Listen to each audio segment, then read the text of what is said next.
out, like live in your house and you keep your grandma on the ventilator and stuff. I'm sure they run car things. Google's already using electrically controlled cars, by the way. Yeah, they're like on the road, and they pay for people to sit there like this, ready to hold the wheel. And they have a perfect safety record so far. They've been in one accident because one of them got hit by another car sideways. The Audi just started making a car that like drives itself too. You can push a button and it'll like drive into a parking lot by itself to find a parking spot. Yep. It's like not on any kind of grid, it's just transit. Right, it's got all that stuff centralized. So imagine if this was grid controlled, satellite, little GPS, beacon, it's all doable. There's a movie with Tom Cruise that's kind of futuristic, and the cars go up and down. It's like a three-dimensional thing. But he gets in, and it's like a bubble where he just sits and doesn't have to actively control the vehicle. And if you think about it, that removes the whole like driving license issue, the safety issue, the impaired driving, the distracted driving. You can be on your cell phone, using your laptop, drinking a beer, I guess. I mean, that's really what everybody wants, isn't it? Every time I drive, actually I do those things anyway, let's stop. That's right, while hanging out of the club. I think that it sounds really good, and it sounds too good to be true, but if you think about it, it's not too good to be true. It's just different than we should. It may not be. There's a lot of efficiencies built into this. The energy and the electricity, once the electricity is sustainable, is far cheaper. For the operator, they get more user hours per machine, so the maintenance cost per user goes down. Not being internal combustion, the maintenance goes down. And by the way, if they're using the batteries quickly, the batteries last longer. Technically, a fast cycle battery is easier to keep alive than one with long storage and long drainage. Imagine if they own the grid, you just pull over, a little robot goes bloop, bloop, and switches your battery so they're charged separately from the ride, and you're just on the road the whole time. So charging becomes a separate function that's also controlled by the utility. Like the system would have dramatic efficiency, shocking efficiency. But you would need to remove every single car from the road that wasn't controlled by that system. Yeah, you have to regulate people's right to drive. I know. And you don't even make it fully illegal to drive a car yourself. So you could get all sorts of other complications. Don't forget that farmers need to drive around property or off-road, and ranchers and miners. So who knows? Maybe not make it illegal to drive. I'm just throwing. I mean, if you got a better idea, go ahead. You've got the rest. You've got the rest of your lives to get more educated than me and more ambitious than me and actually make this happen. I'm just throwing the thought out there that it's, possible to imagine a different system that would have dramatic benefits. Remember that our car addiction is probably our worst habit as a society, as an American society. It's among our worst habits. It's not very safe. I mean, you look at how many people die in cars. Like, who cares about the environment? If we care about people, we should stop driving. For an average driver, like if you're in a car that's moving, your chances of dying just went up like 18-fold over not being in a car.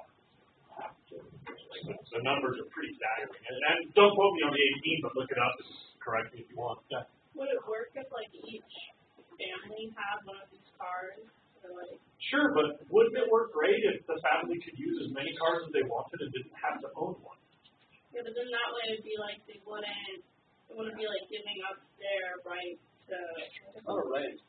But I mean, this is what I'm getting at. Like, why do we need to own it when most of the time it's just sitting there getting old without anybody using it?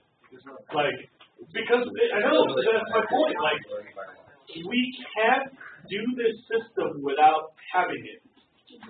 Like, Americans don't like the thing of relying on others. And so the solution is to rely on others in the economic exchange. Like, we have more faith in our economy than we do in our fundamental survival systems. And we're compromising those fundamental survival systems globally in environmental sense, because we're trading that for personal ownership of our little privatized bubble of survival set. Like, there is no logical reason why each of us should have a car. How many of you own a car? Or have access to a car that your parents own, but it's for your driving? I mean, really? Think about this funny fact. Stop talking. Think about this funny fact. How many of you are currently using that car that you own? At this moment? No, right now. I have it on. I have it on. Like, the funny thing is that it's one of those many things that we have to go to work to pay for. Like, I'm here in part paying for my car. A few minutes of my job today is for this car that I didn't use today. It doesn't mean that I'll keep owning it. I don't object to you owning cars, and we could talk about this forever. I mean to say that it is possible to have a transportation system that's more decentralized, where we don't own the things. Everywhere else in the world, people use primarily public transit. Trains. Yeah.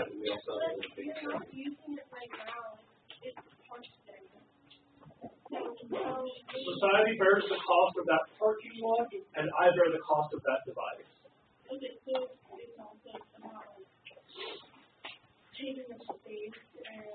There's a really interesting thing about zoning, how real estate prices are set by the cost of construction, which is set by zoning rules, and zoning rules require that there be a certain density of parking lots.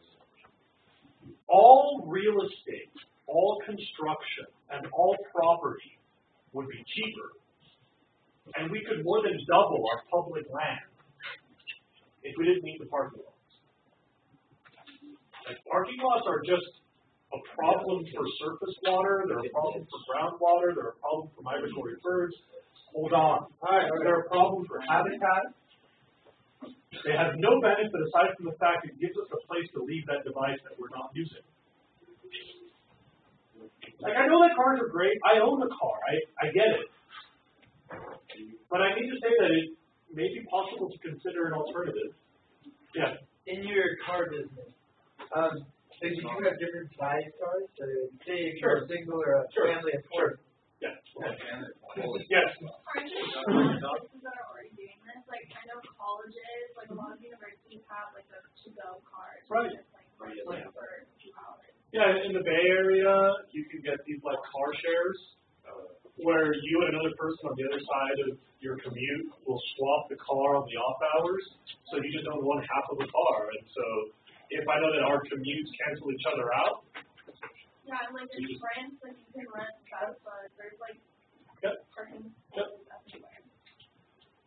It's just like I'm not like pushing a single agenda. I'm saying that imagine the savings if we found another agenda.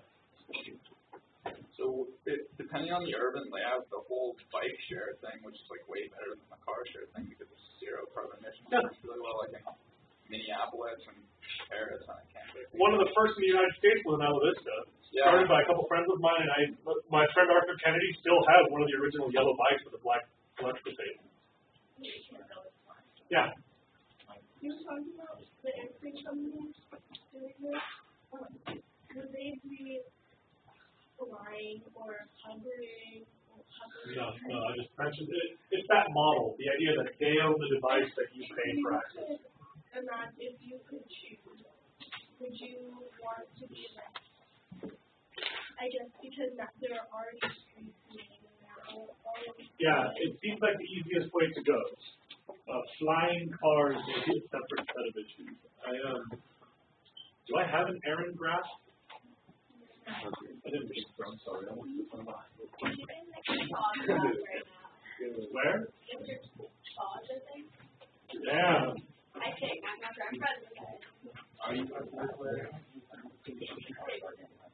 Okay. So let's move on. That thing took way too long with the car lot stuff. Take out your electricity and gas bills. Point to the address where it was mailed, because that's where I put the stamp.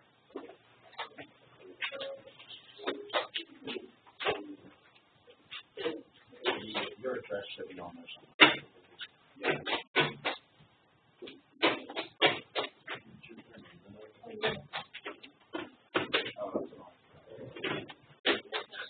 Yeah, I guess there's like a label instead. Yeah. I don't know, mine doesn't have it on one. It's just they're gonna know who's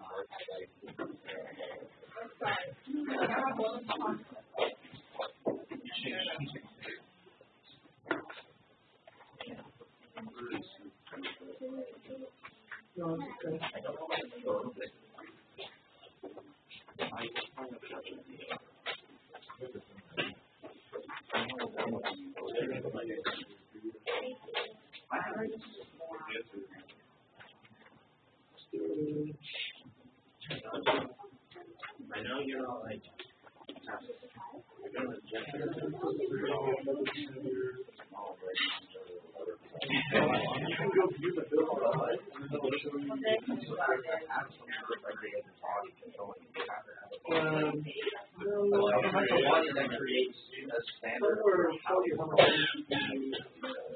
And that can also I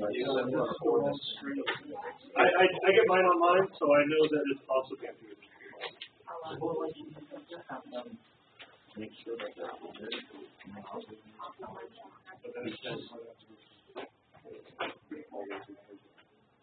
That's if it's a monopoly, then you'll be surviving in the free market. And you have to do companies. Yeah, because they use centralized grid. They can all the back cars. Different airplane companies. They use the same grid and all the same. I think government can only part of how they want to say part of the companies that own that. All right. I do also use Now here comes some interesting little factoids for you. I want to first of all discuss how to read your bill because you're going to need some information from that bill. So I need everyone to please identify on their bill electricity first, the billing period, and circle it. It'll say from this day until this other day. It's usually on the first page, so if you have the real bill, the whole bill, you should see it on the first page. Charles, do you mind if I show yours? I hope that I won't be revealing any private information as I do that. Please look up at the screen. Here's Evan's stuff. And if you look right down there, it says the billing period and total used this month in kilowatt hours. It also has, please keep looking at the screen, what are called the new charges. Now, listen very carefully, look at yours and find all these things. The new charges, the date, and the kilowatt hours, but be careful, for a variety of reasons, please don't judge. Some people pay monthly. Some people do not. Could be broke, could be busy, could be forgot, could be economic strategy, I don't know. But if you are accumulating, please look there, more than the current charges, don't include that. Some of you owe $300, but 57 was for this month. The 57 is how you'll calculate the cost of this electricity. Does that make sense? If you were charged $100 for last month, but you owed another $200, you're not paying $300 for last month. It's just a $100 from last month for this month's electricity. Another question? Yeah. Also, where it says, like, from November to whatever that was, mine just hasn't made that actually. Yeah. You have to look elsewhere. It doesn't say it anywhere. Are you sure? Yeah. I'll get the other day to jump.